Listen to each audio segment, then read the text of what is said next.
encontro que temos hoje corresponde ao segundo capítulo do livro, pero não é exatamente o segundo capítulo, porque o primeiro era uma introdução, donde vimos um pouco do propósito general do livro, não?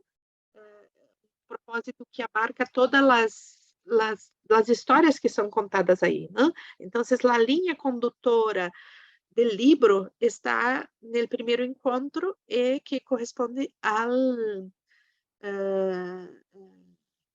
o primeiro encontro que corresponde à introdução de nosso trabalho. Então, quem por caso não tenha participado do primeiro encontro e queira resgatar esta linha, não, que vamos percorrer, então seria importante mirar um pouquinho este primeiro, depois aí no canal de YouTube, onde vou postar este vídeo, não? Então aí há este encontro 1, onde explicamos de forma geral a que propósito tem o livro, não? Todas essas histórias, tudo. Então, qual é o filo condutor de tudo? Bien, entonces hoy entramos no que sería el primer capítulo, ¿no? Que entonces él ha olido la resurrección de la mujer salvaje, ¿no? Entonces, que la historia que va a propor esta resurrección se llama la historia de la loba. ¿Quién era la loba? Era una vieja que aí caminhava no deserto, não? Então, deserto onde havia, morriam muitos animais aí, e como o clima era muito seco, um clima desértico seco, esta vieja passava caminhando por el deserto e recolhendo os ossos desses animais que estavam aí expostos, não? Por ahora no me recuerdo el nombre del piso del desierto, no sé, pero por la arena, para facilitar un poco. Entonces, bien, entonces esta vieja era mucho, mucho, mucho vieja. Así, ¿sabe? Aquellas viejas que llegan a tener un poco los huesos un poco tortos, así, las manos un poco así, de persona muy, muy, muy vieja, ¿no? Y caminaba por el desierto recolhendo estes huesos. Llegava um momento que tinha tantos huesos que já, para alguns animais, já poderia recompor o animal por los huesos, ¿no? Entonces, aí quando tinha já todos os huesos de um animal, colocava eles nas posições exatas. Entonces, quando isso sucedia, especialmente, quizás há alguém que está com o áudio aberto e hace como um eco acá para mim. Por favor, verifiquem os áudios, ok? Entonces, quando tinha os huesos já todos perfeitos para montar um animal, sabia, não? Tinha essa sabedoria de compor todos os huesos do animal no lugar correto. Então, sabia isto. E lhe gostava recompor todos os animais, pero especialmente os lobos. Então, quando tinha todos os huesos de um lobo, ella hacía um ritual. Encendia um fogo hacia la noche, ¿no? E começava primeiro com muita delicadeza, com muita atenção, a montar o esqueleto do lobo. Quando estava pronto, ela então começava a cantar para este esqueleto. E cantava, e cantava, e cantava. Isso tinha um efeito mágico, porque começava este lobo de los huesos a surgir la carne, e depois los pechos, e depois quando estava assim todo montado e já pronto, já havia reestruturado todo o lobo começava, la mirava e começava a correr por el deserto. E corria, corria, hasta que de pronto atingia uma velocidade espantosa. E quando chegava a esta velocidade espantosa, ela se transformava em uma jovem mulher que corria e, a um certo ponto, se este correr se transformava em uma dança e começava a dançar com toda a sua vitalidade, sensualidade, força e alegria de viver. Então, esta é a história de La Loba.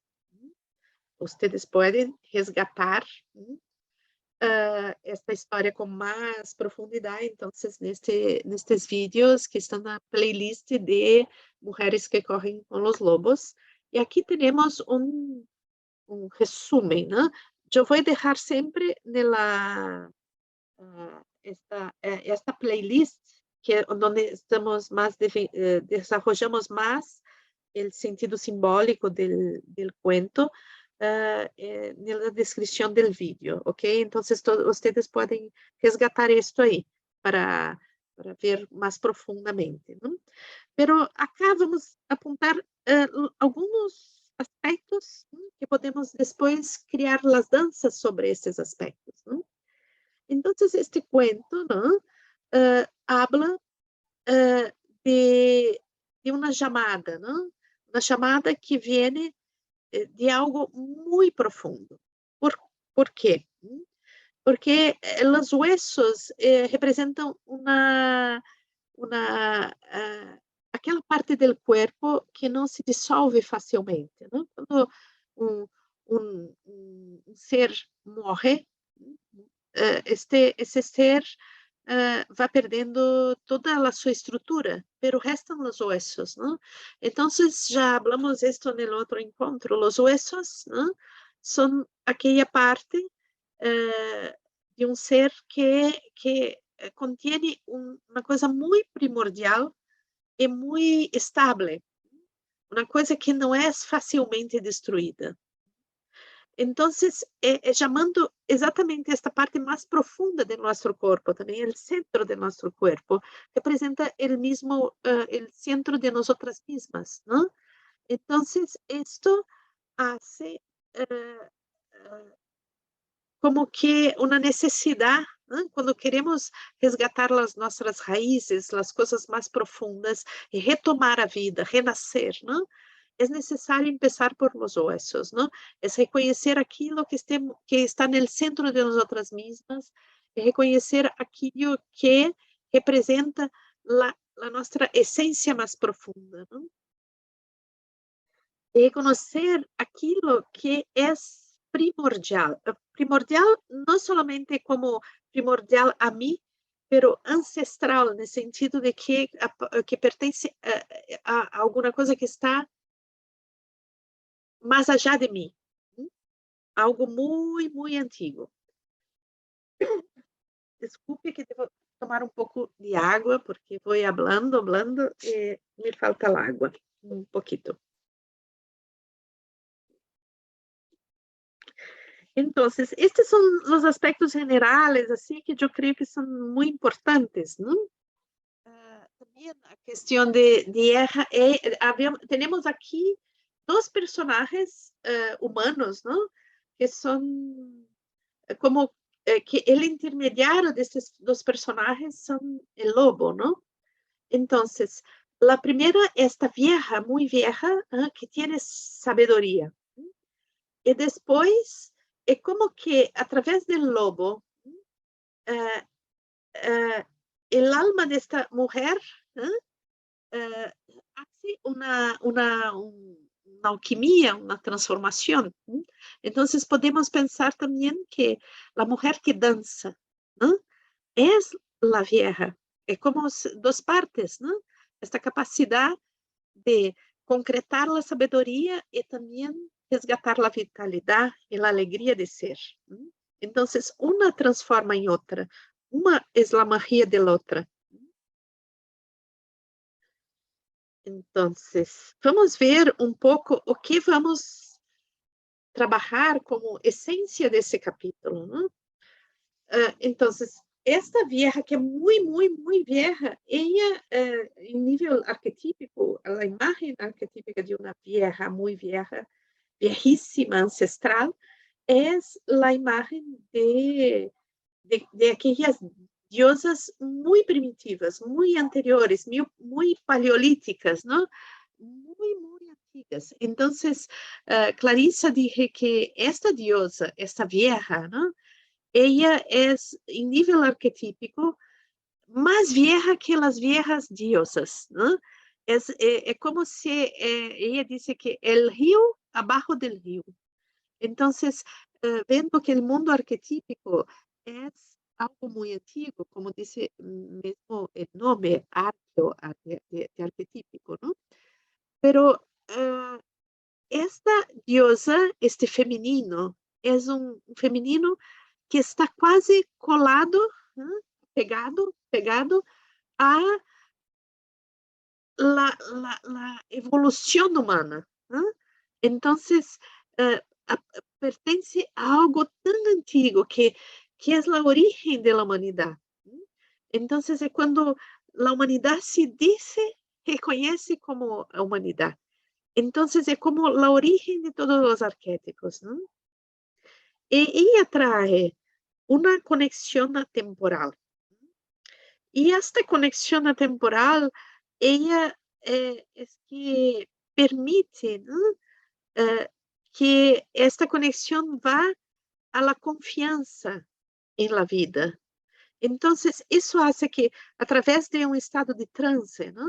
De una alteración del estado de conciencia, ella logre, ¿no? Mobilizar las fuerzas de reestruturación de la vida.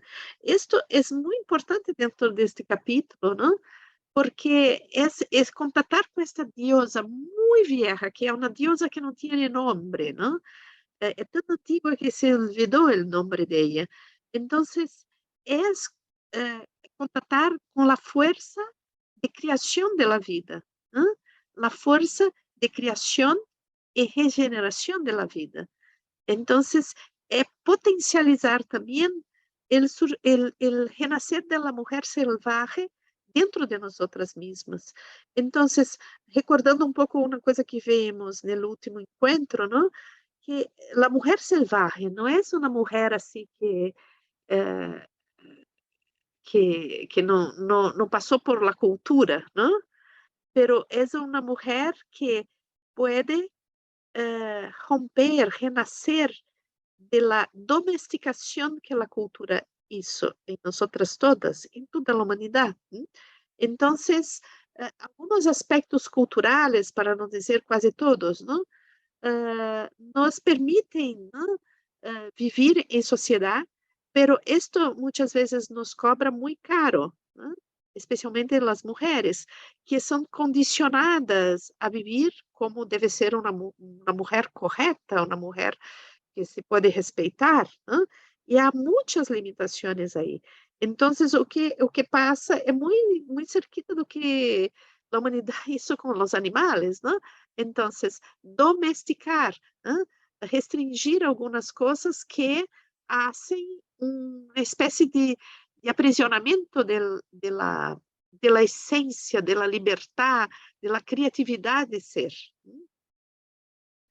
Então, la loba hace este renacimiento, que es un reiniciar, sin negar la relación de feedback, la relación necesaria para conviver con otras personas. Ser salvaje no es pasar por arriba de los otros, mucho por el contrario, podemos ver que cuanto más civilizados, más violentos nos tornamos muchas veces, ¿no? El mundo está ahí para hablar de esto, o que es las comunidades que viven en las florestas, ¿no? Y que tienen una relación armónica, los llamamos primitivos, ¿no? Salvajes, ¿no? Pero son salvajes porque viven en esta conexión con la naturaleza, selva, ¿no? Representa esto, es espíritu sagrado de la naturaleza, ¿no? Entonces, eh, reiniciar es recontactar con esto, ¿no? Eh, eh, y recontactar con esto es recontactar con nuestros deseos, recontactar con los mensajes de nuestros sueños, com nossas ensonâncias, que para em português se diz devaneios, né? E intuições. Entonces, o que nos invita o capítulo, não? É que possamos reconhecer quais são nossos huesos, as coisas mais antigas e primordiais. Qual é o centro do nosso ser? Não? ¿Cómo podemos recompor nuestro esqueleto, este primordial, para cantar sobre nosotras mismas y hacer renacer esta alma salvaje dentro de nosotras, ¿no? Entonces, esto significa también resgatar la creatividad existencial, resgatar la capacidad vital de crear nuestra propia existencia, ¿no? E para isso temos que cantar para nós mesmos. Ok? Então, cantar para nós mesmas é nos motivar, nos tocar em aquela parte de nós que quer viver e que quer liberdade. Então, vamos trabalhar estas coisas hoje.